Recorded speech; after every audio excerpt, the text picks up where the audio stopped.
hello, everybody, and welcome back to the Curious Realms continuing coverage of Texas UFOcon 2023 here in Jefferson, Texas. Our guest in this section is the amazing J. Michael. He is the producer of Aliens at the Pentagon, which you may have heard of or seen. That one has Nick Pope.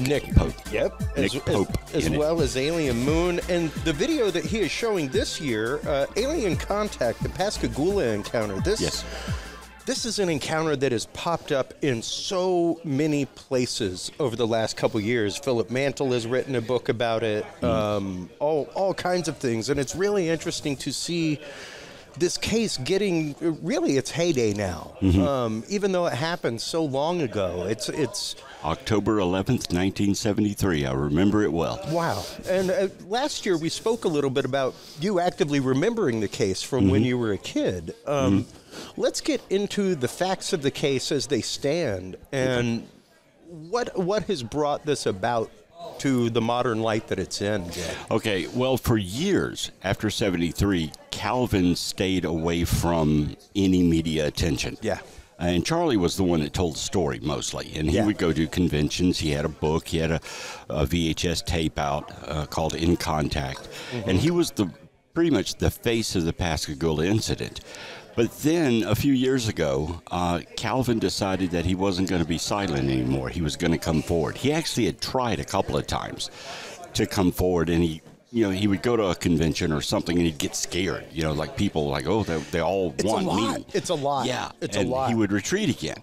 But this time when he came out, he came out with a book that Philip helped him write, and now there's like 3 or 4 books, and more information keeps coming out. More information, more people came forward. I came forward. Everybody came forward that had seen something that night, and it snowballed. And he found himself suddenly in the spotlight in the UFO right where he community. didn't want to be. Yeah, but he could handle it. Yeah, he had reached a point now. He's older, and he could handle it, and he was ready to say, okay, I'm gonna tell the story from my point of view. Yeah, not Charlie's. Not that they were different stories, but from his perspective. Well, of everything. It's interesting that you even say that, though, because one of the things we discuss regularly on this show, Jay, is that just because 2 people were in the same boat, right, in the same car, in the same living room, and doesn't even mean that person B will see what person A sees. Exactly. And everybody numerous has is their the own case where there's a witness and 3 people standing with them that see nothing.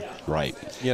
Everyone has their own interpretation, to their own perspective. Well, it's all filtered through our lens of reality. Right. This conversation is from my perspective looking at you. Yeah. From you looking at me. Don't do that. There's not much there to look at. Well, I'm just saying that we both, during this interview, we both have 2 completely different ideas of what this is, where we're going with it, all like that. Absolutely. It's always perspective. Yeah, precisely. And to hear somebody else's perspective this far down the line is awesome. To finally hear the other witness that was there during the incident. Now, let's start getting into some of the actual parts of the case and things that happened, things that he witnessed that have come to bear now. Yeah, well, there's a lady, Irene Scott, did an extensive amount of research on this, which helped Philip produce the books that he wrote with Calvin. And there was multiple interviews with Calvin. Calvin's told the story over and over again.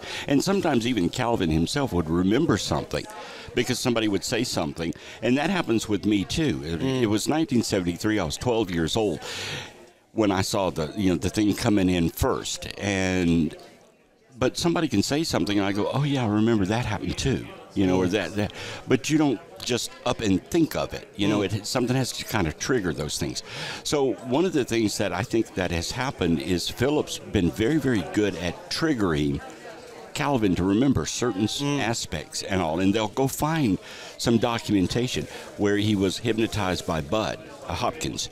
And then Calvin's kind of in a position of, I remember when that happened, and I remember this, and he'll talk about it. But unless you specifically ask, he might not necessarily remember it. So a lot of details have come out from 73 till now. And Calvin's been responsible for a lot of those details that we now know. You know, we knew the sheriff recorded them in a room in 73. Calvin and Charlie were in a room. He secretly recorded them. He was trying to bust them. You know, he was trying to. Oh, sure, yeah. sure. Oh, the yeah. gotcha moment. I'm gonna.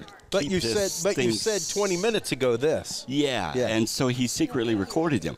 We now have that tape. Wow. You know, we have the actual recording, and they are obviously terrified when they're talking. And they're in a room by themselves. They don't know they're being recorded. So, you know, certainly what he was expecting them to go, Psst, hey, make sure you say this, you know, or something like. None of that happened. They were breaking down emotionally. They were in a police officer's office, I mean, and they're telling that in and of something itself is a point of intimidation and fear. Exactly, and they're talking about something that they think nobody's going to believe this, and they're scared, they're terrified, and all of this comes across in that recording. We also now have Bud Hopkins' recording where he hypnotized Calvin Parker. The regression therapies are there, photos from it. Wow. You know, more information. And so this case has been, since 1973, it's literally been building and building and building. And more people have come out of the woodworks to tell people what they saw that night as well. So we now have a timeline. You know, I saw an orange light in Ellisville, Mississippi, about 90 miles away, as it came in, as it was coming from the north, moving to the south. Then we pick up Susan Snow, and she had seen something. She was across the river and saw lights and saw things. And then we have Maria Blair, who was right at the edge of the river, and something splashed in the water. She looks down, and there's this like alien described just the way Calvin and Charlie described it, kind of swimming in the water next to a pier. This is right across from where it's going on. They're looking at the lights. Her husband was about to board a shrimping boat to go to work, and they see this. And others, there was a lady, I cannot remember her name. She's in the documentary, though. They had pulled up to a red light, pulled up to a traffic light, 4 people in this car, and they're watching this thing over there, and she thought it was an airplane crashing. She was like, oh, my God, the airplane's coming. It's going to crash. Oh, wow. You know, and it stops and hovers, you know, and then it actually flies over them. All of these people from different angles. There was a guy in one of the towers at one of the bridges. He saw something as well. All these people are now, you know, at that time, you didn't come out and say you saw a UFO because you were crazy. Yeah. You were nuts. Well, even now, it's hard. Even now, it's hard. And, one of the things that we spoke about with Martha Hazard-Deckard earlier was the fact of the number of people that wear 10 stars that I have spoken with privately, Jay, that tell me wild stories. If they're not just things that they've heard from people as they respond to their home, but things that they have seen. Yeah. That they won't go tell dispatch about. Because if they, I mean, like she said, she was a murder investigator. I was like, I can see it now. Yeah. You taking a report from somebody and then a defense lawyer ripping you apart. Yeah. In court, like, well, just curious, is this you that does all the Bigfoot research? Yeah. Yeah. And then suddenly now you're a kook. Suddenly now all the cases that you've investigated are up for review. Yeah. You know, and it was the same thing with Terry Lovelace in his situation. He was a DA in America Samoa. Like, if he came forward with his case while he was still sitting, or even a few years after, like, you realize the number of cases that would be up for overturning?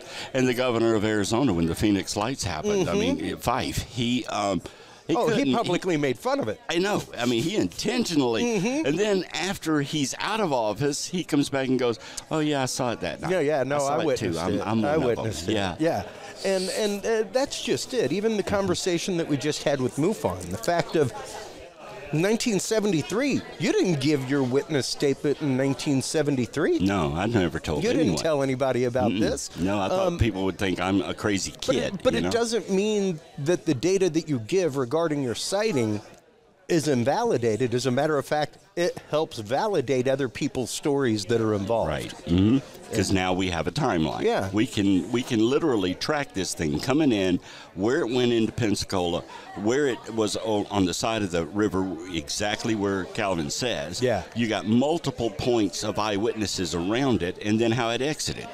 Yeah. So we have a track now, because people have come forward and said, oh, yeah, I was on the bridge when that happened. I was across the river when that happened. I was up the street when that happened. Well, let's talk about what happened with Calvin and his friend, and what has led to this being such the phenom case that it is, because it's not just about witnessing a craft and where it came from and where it went off to. So let's start getting really cracking the nut here and getting to the nitty gritty. Well, Charlie and Calvin had just taken the job at the shipyard that they were working at, and he knew Charlie. Calvin knew Charlie, and so kind of it was like first or second day on the job, and he was still on some things he didn't know. And so Charlie kind of felt like, well, let's go fishing and let's just relax. Let's not worry about any of the job stuff. Let's go fishing. So they drove out to this point on the other side of the Pascagoula River from where a shipyard was. It was a different one, because he knew this isolated place out there that they could go off on a pier and fish from it. So they went out there. And when they got out there, they're sitting there fishing, and this blue light comes up behind them. Well, Calvin thought it was the police, that they were going to show up with their blue lights and run them off because maybe they weren't supposed to be on that property or something. And they both turn around, and it's a UFO. It's an oval-shaped UFO that's slowly descending and lands, essentially, behind them. Now, this is something else that Calvin covered in part of the documentary. I left some of it out because it was kind of long-winded. But essentially what happened is when this thing came in, it blew the windows out of his car. They had to have the car repaired. Wow. This is not something that's commonly known, but it shattered the windows from the inside out. Pressure wave or sound? Don't know. Okay. But it knocked the glass out, and some of the glass was inside, but some of the glass was outside. Wow. So it was like an concussion or something, that occurred. And he was telling me about having to go and take that car and have the windshield repaired on it. And that, how much trouble that was afterwards. That wasn't really even talked about. But that happened as well. So they're on the pier. They turn around. There's these three robotic-looking creatures. And Calvin refers to them as robots because he doesn't really know if it was maybe aliens wearing some kind of suit or what it would be. It's very alien looking. They kept their legs together. They didn't walk. They didn't move. The legs remained stiff, but their arms moved. The heads did not move. To me, this sounds a lot like maybe it's a helmet, or something of that nature.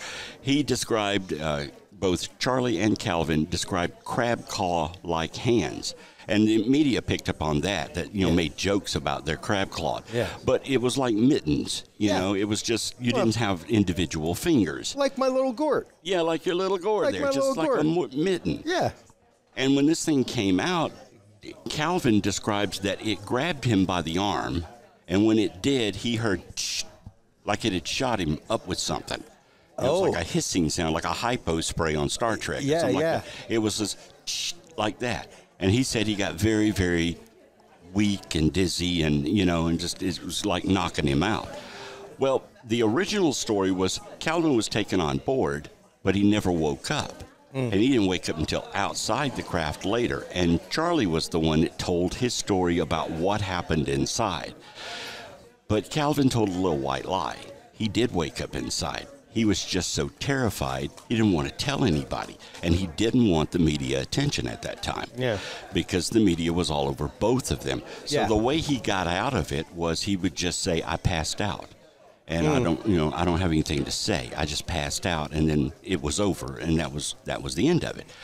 But he describes that while he was taken inside, he was floated on a invisible bed, or just kind of suspended in the air at a slight angle. And the big one he referred to, the thing with the weird antennas and nose and all, stood back while a female alien came to him and examined him. and actually took 2 fingers and like ran it up his throat and up his nose. And he described it basically as he abused her. I mean, she abused him. Yeah. That it was frightening, Violative. and he bled and all of that. And then, of course, they were taken out. They were dropped back on the ground. The flying saucer flew away, or the oval blue thing flew away. And they were left there to try to figure out, what are we going to do? Calvin immediately started telling Charlie, nothing happened to me. Nothing. I don't want to go. I don't want this. I don't want to know this. I don't want to have any of this in my life. I want to go back immediate block. Right. Immediate I want to go wall. back to work and do my job and go home and, Shouldn't have even been out here fishing tonight. Right. Yeah, that kind of thing. Had we not been out here fishing. Immediately don't have anything to do with this. Well, Charlie was the one that kind of wanted to, I guess maybe he wanted 15 minutes of fame, or if he just couldn't handle it, holding it all inside. Yeah. He's the one that decided that we'll call Keesler Air Force Base. They did. Keesler Air Force Base informed them that they no longer, do anything with UFOs, and hung up on them. So he went to the sheriff's department and told them, and that's when he called them. They came and got him. The sheriff's department and the deputies and all came and got the boys and took them back to the sheriff's office to get their statement. And they all described them as, they were livid. They were just terrified, scared to death. Yeah. So the sheriff left him in the office with that tape recorder going, figuring, well, if this is some kind of a joke or if it's some kind of a hoax. If I walk out, they're going to corroborate each other. Yeah, they're going to get their story straight. Yeah. But the opposite happened. They broke down, and in the recordings on my film, they broke down, and you could hear the stress in their voice, and they did not know how to deal with this. This was something that there are a couple of country boys. I mean, I challenge anybody to know how to deal with it. Charles Dixon's from Sandersville, right up the road from where I lived, and Calvin, and in that area. They've lived in Louisiana. They lived in Mississippi. They're just they're just country boys. They're just country boys. Yeah. They know how to deal with spaceships and things like that. They even had a difficult time describing what they were seeing. Sure. Because, you're trying to put it in context. You're trying to relate it to something you understand. The door, the way it opened up on the craft, they actually mentioned that. And they said, did you see the way that door opened up? And Charlie's like, I have no idea how it did that. It just it seemed almost 3D. They were trying to describe something that an orifice opened, rather than a door opens and closes. And they didn't have the ability to deal with it, really. And it scared them. But Charlie wanted, he wanted to know if maybe there could have been something radioactive about it or something chemical about it, and had they been exposed to something. That's the question? Yeah. With an encounter that close? Right. And so they finally got an appointment to go over to Keesler Air Force Base, where they examined them. They took their story and all, but basically they did nothing, other than, well, that's real interesting. Any ill health effects suffered by either one of them from but Calvin talked about how he was so terrified, and I think Charlie kind of made him scared of there might have been chemical radiation or something like that. He went home. There was a bottle of bleach. He took the bottle of bleach into the bathroom, took off all of his clothes, got in a tub, and poured the bleach on him, thinking that, anything biological or whatever. It'll kill anything on me. If there's radiation, it'll wash it off. And he sat in a tub for like an hour or so, soaking in bleach, because he was so terrified that this encounter would hurt him biologically in some way. In the long run. Right. Yeah. He takes a bath. He burns the clothes he was wearing. He destroys the clothes. And, of course, now they got to deal with a car that's got a windshield blown out of it. Sure. And how do you explain that to the insurance company? So, he's dealing with all of that. So the next day when they went to work, the media shows up. Somehow it had gotten out from the sheriff's department, and everybody and anybody's there, from AP to Jackson Press to Biloxi's newspapers, all of them from all over. And it's coming in even more and more nationally and internationally. People are fascinated with this story. They get bombarded by news media. And Calvin he basically cracked. He was like, I cannot handle this. And he told everyone, I passed out. He stuck to that story because he didn't want to talk to them. And he just wanted to get back on with life. And he literally disappeared for years while Calvin went ahead, Charlie went ahead and started telling the story. Shows up on the Dick Cavett show. He goes to do other media appearances. I think maybe he was sort of getting a kick out of it because he had his 15 minutes It's hard not of to fame. when you hit the circuit. Yeah, and also I think that it was his way of dealing with it. He couldn't keep it inside. He needed to talk about it. Yeah. And he talked with everybody. He even went to see Betty Hill. He talked to Bud Hopkins. All of these people, he's looking for answers, just like Calvin was, but Calvin was afraid to talk about it. What the heck happened to me? What were these things? Where did it come from? Why me? And that's the question that always, is, why me? Why me? Why didn't they just pick somebody up down there? Why me? And this destroyed Calvin's life. He had a lot of psychological issues with it. That is one of the things I bring up regularly on this show, Jay, is you think you want an alien abduction. You think you want to witness a craft in a close way. You think I'd love to see an object move across my kitchen table. Yeah. I have a lot of books in my studios from a lot of researchers and a lot of experiencers. Those stories often do not start well. They start like a Disney movie. Yeah. You know, where like someone's going to die in the first 5 minutes. Like something horrifying is going to happen before that catalyst and change and takes 90% place. of anybody who tells you any wild story like this will end it with, I wish this had never happened to me. Yeah. Well, and that was the exact case with Betty and Barney Hill. Like, I'm good friends with Kathleen Martin. She's been on the show numerous times. I love her work, and especially her new work with the Experiencer Resource Team, with MUFON, and how her work has really taken on this spiritual aspect. How has this experience spiritually changed you and catalyzed you in the world around you? Because it does. It does. I was 12 years old in 1973. I remember this event vividly. Yeah. Like it happened yesterday. Yeah. I can recall even like little details about it because it burned it into my head. And I sometimes wonder, is it because it was so traumatic, or is it because they wanted me to? We want you to remember every little thing about this. When the orange light came over and I saw it, when it got directly in front of me, I'm 12 years old, never heard of UFOs, never heard of aliens, didn't know anything about the subject. It's hovering there. Curious or afraid? I didn't have curious or afraid? Either. But interesting. But before. But it's hovering there. I'm terrified.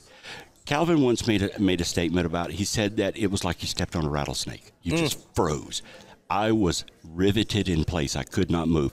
And the weird thing was, as it was hovering, or not hovering, but going by, I continuously said in my head, don't take me, don't take me, don't take me. I was terrified that something was going to get me. Something was going to take me. Were you a fan of, and No. I mean, granted, at the time, it's not like there were a whole lot of alien abduction movies. Exactly. Where it was No. we had The Day the Earth Stood Still. We had numerous black and white sci-fi films, I had things seen like that. Star Trek. Oh, sure. I mean, even But War of the Worlds was out at that point. The concept that you would be abducted by a light in the sky was nothing I'd ever thought of. Yeah, it's not like and you'd yet heard I'm the thinking, Betty and Barney Hill story. Yeah, I'm thinking, don't take me, don't take me, don't take me. Why? Yeah. I'm 12. Well, why? Why would I even assume that this thing would take me? Why is that your gut reflex? Right. Exactly. And who knows if that was a signal sent to me? That is my favorite thing about Kathleen Martin's story and her coming to this field was her uncle and aunt, Betty and Barney Hill, and Betty told her at a very young age, about 12 or 13, you know, she'd seen Stanton Friedman come by numerous times and MUFON and all kinds of people. But her aunt told her, honey, this ever happens to you, you tell nobody. Right. This will ruin your life. Right. This will ruin your life. 90% of people, Jay, who come forward with something have zero vested interest in actively coming forward with that account. Zero. Yeah, there might be the 5 minutes of fame, but along with that 5 minutes, 15 minutes of fame comes a lifetime of headache and heartache. Exactly. And is it worth it? You know, like even I started making UFO documentaries in 2008. It's 2023, and I finally decided last year I will go out and talk about this. Exactly. Because age, I'm 62 now. I don't really have anything to worry about as far as anybody believing me or disbelieving me. I don't care anymore. I don't care, you know. Yeah. And I still have scary things, you know, that I don't want to talk about. But it takes time. You have to live with this for a while. And I believe that Calvin lived with it until he finally said, you know, screw it. I'm going to talk to people about it. I got to get this out. I need to say what I need to say about it. Everybody's been listening to Charlie for years now. It's time they listen to me, you know. And the book was written, and then it's gone on from there. We did a UK documentary together. We did a lot of different things. And I feel the same way now, you know, because I've now gone on stage, and I have now talked to audiences about this, and I walk away going, cool. You know, now I've told some people. I feel better about it, you know. I'm not a scared 12-year-old kid anymore. I can talk about this. I can let this out. Kathleen, same thing. She needs to express it. You have to, and yet at the same time, like you said, it will destroy you. It can. It can. It will rot you from the inside out. Right. The doubt, the self-doubt, the wondering. What was that? You know. And how is that? How did that feeling for you, especially at the young age that you witnessed this event, how did it change your life, Jay? And how has your life changed now that you've made the documentary and kind of gotten your story out there as well? I think at 12 years old, I was a lot more open to a lot more things than most people were. They were walking around in blinders, and suddenly my blinders were gone. It's like there's crazy stuff out there, and I became fascinated with UFOs. I read the books, you know, I watched anything that came on TV. I made sure that I was there and at home with the TV on if it came on, because I was fascinated with it because it had happened to me, you know. And I related it with also the events in Pascagoula because it was the same time, same night, everything like that. But I still didn't talk about it a lot. You know, until 2008, I became a documentary film producer. I started making documentaries. I have 50 to 75 titles out now of different aspects of aliens. And you go to my International Movie Database page and look. There's like 50 there, and that's not all of them. And so, you know, you reach a point where you've kept it all inside for a while, and you've dealt with it for a while now. And you finally just say, I'm going to get in front of the camera. I'm going to talk about this stuff, you know, myself. I'm not trying to make myself a star. I'm not trying to be, you know, famous or anything like that. I just felt like this is a catharsis. I needed to tell this story.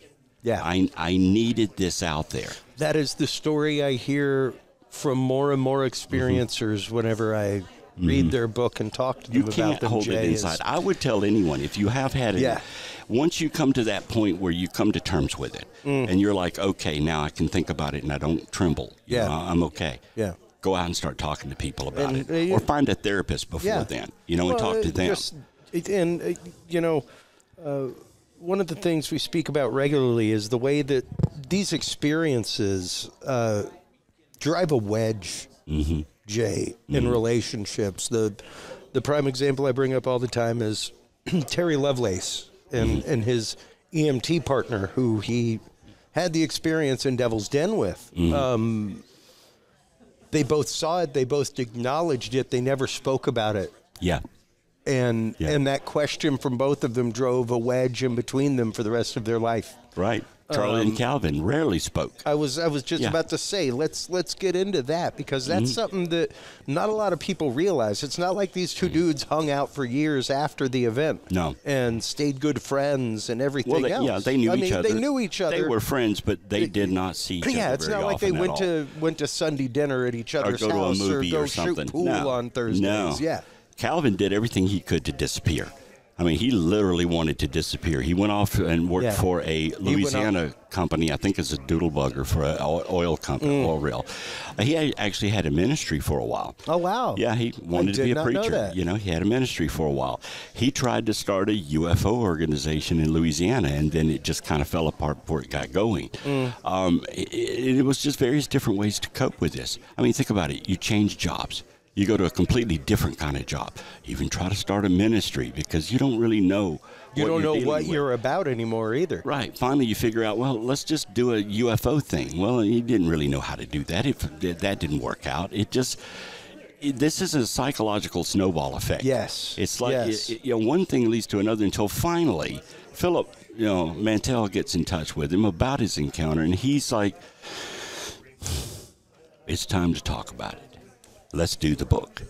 And it's been a very successful book. I applaud Philip for all the work. We're getting ready to have him on here in the next month about that book. Very good. It's going to be great. Because he can tell you even more. And then Ira Scott did all this extensive research and tied a lot of the things together. Brought a lot of this data in. Here's something that happened then. Here's something that happened there. Here's something that happened there. How does it all relate to each other? And she's brought more and more people out that saw something that night as well. Yeah, and there's a lot of work went into it. Philip's writing of the first book, then the second book. Now they have one, Pascagoula Beyond a Shadow of a Doubt. Yeah. And that's the one you need to talk to him about. That's the one that we're getting ready to have him on about. Yeah, because, I mean, you got all your T's crossed, all your I's dotted. Yeah. You are ready to say, here you go. And if you don't believe this, there is no convincing And this is a prime example of why you never stop on a case. This is a prime example of why, police leave cases open for 20 years. Right. Stuff like that. Cold cases never go cold completely. No. 20 years later, if they get some DNA, they can match it back to that Or thing. even if it's the fact of there's a similar crime, like those things pop up all the time. And once again, even the fact of we regularly, at least a good 5-10 times a year here in America, hear the case of new evidence examined. Old evidence examined with new technology showed this gentleman who's been in jail for 20 years to life has been released. This morning, I got an email from Philip. Oh, wow. Yeah, and I'm reading it while we're getting ready to do everything. He has most of Charles' materials. He's collected it now that Charles Hickson passed away. He found a letter I wrote to Charles in 1989. Wow. Sent me a photocopy of the envelope and the letter itself. And I was asking him about the VHS thing that they had. I wanted to do a kind of a documentary at that time. Didn't really know what to call it because I had my first camcorder. I wanted to do a little film on the Pascagoula thing because, again, it was on my mind. It was something that happened to me. And I had wrote this letter to Charlie, asking him about it. He was asking me, were there any other letters? And I told him no after I sent that letter, because I hadn't even thought about it since '89. Sure. After I sent that letter to him, it started a series of phone conversations. We would call each other. And he had a VHS tape called In Contact at that time, and he was trying to figure out how to get it distributed. And he was hoping that I, because I wanted to make a film, knew how to get the thing distributed out there. And I was so early into video, I didn't have any contacts. I didn't have anything to really help him with. But we talked about it extensively, and how to put something together on this, because Calvin and Charlie rather, it was like I need to tell my story. Yeah. Because he told me that on the phone. He says, I need to tell this to people, and I need to do it in such a way that people see it. If I go to a convention, 20 people in the audience, they hear me. But, where's the thousands of people that will know about this? And so he had that tape, and WXXV had produced that tape on the Gulf Coast, and he wanted to distribute it. And that was what, that letter precipitated our conversations back then. It was like you were saying, you have to figure out a way to get it out there. Yeah. And I believe that Charlie was sincere in that, yeah, he did conventions. Yeah, he did do talks. He was filmed at various points. He showed up in 70s documentaries, little blurb of him here and there. But it wasn't the whole thing. And he felt like he needed to tell people this. Yeah. And I think that eventually happened with Calvin as well. He felt like, I can't hold this in anymore. And I think his wife talked to him about it, too. Over the years, she was like, honey, you can't keep this all pent up. Yeah. You got to talk to people. You got to talk to somebody other than me about it. So when Philip approached him about writing the book, he said, okay. And they talked and conversation. I don't know about you, but it's hard to write a book. It ain't easy. Yeah. It ain't easy. And multiple conversations. Finally, the book comes out. Now we know Calvin's side. Yeah.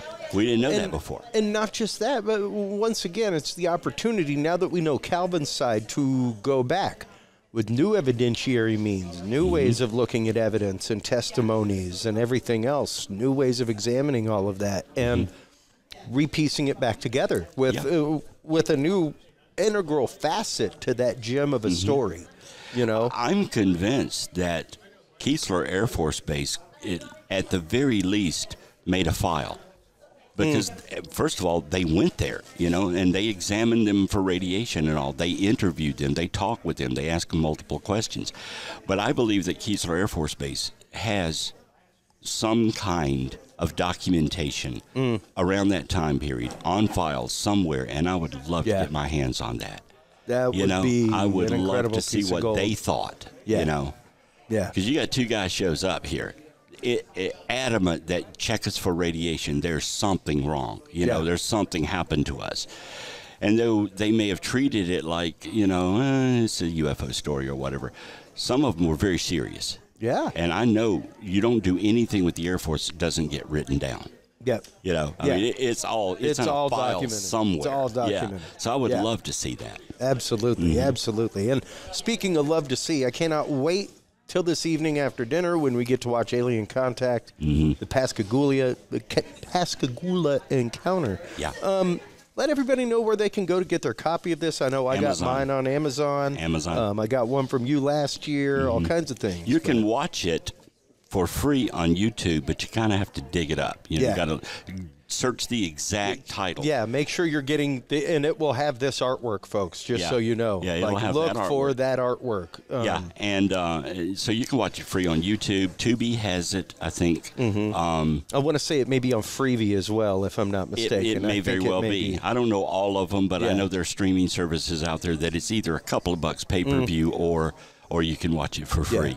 But it's available. But if you want the DVD, then go to Amazon. Absolutely. Because they produce the best version. Yeah. And thank you so much, A, for coming on, talking about this topic. B, doing this incredible documentary. I can't wait to see everybody's reaction to it tonight. I watched it a couple times before the event. I got it from you last year and watched it. Right. And then whenever he mentioned it, I was like, oh, let me go onto Amazon and buy it.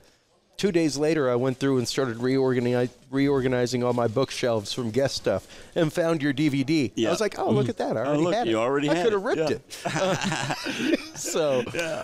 But yeah, amazingly well done. Very, very well researched. Thank you so much for all your work, all your films. Very well done, Jay. Thank you. Always great talking with you here at the conferences. While you are online, checking out all of the work from J. Michael and getting your copy of Alien Contact, the Pascagoula Encounter, make sure to stop on by Curious Realm. CuriousRealm.com is the website where you can like, subscribe, comment. It's where you can find all the episodes. That's where you can find our declassified vault, the knowledge vault full of declassified government documents. It's where you can also find all of the books and videos from our guests right there at CuriousRealm.com/store. And if you want to find me online on Instagram, I'm jmichael_official. I'm J. Michael on Facebook, and I keep a Twitter account. Don't use it very much. Yeah. But I can appreciate. I can be found. Yeah. Well, make sure to tune in, everybody. We will have our continuing coverage, the last bit of coverage from Texas UFOcon 2023 here in Jefferson, Texas, coming up right after these messages. We'll be right back, folks.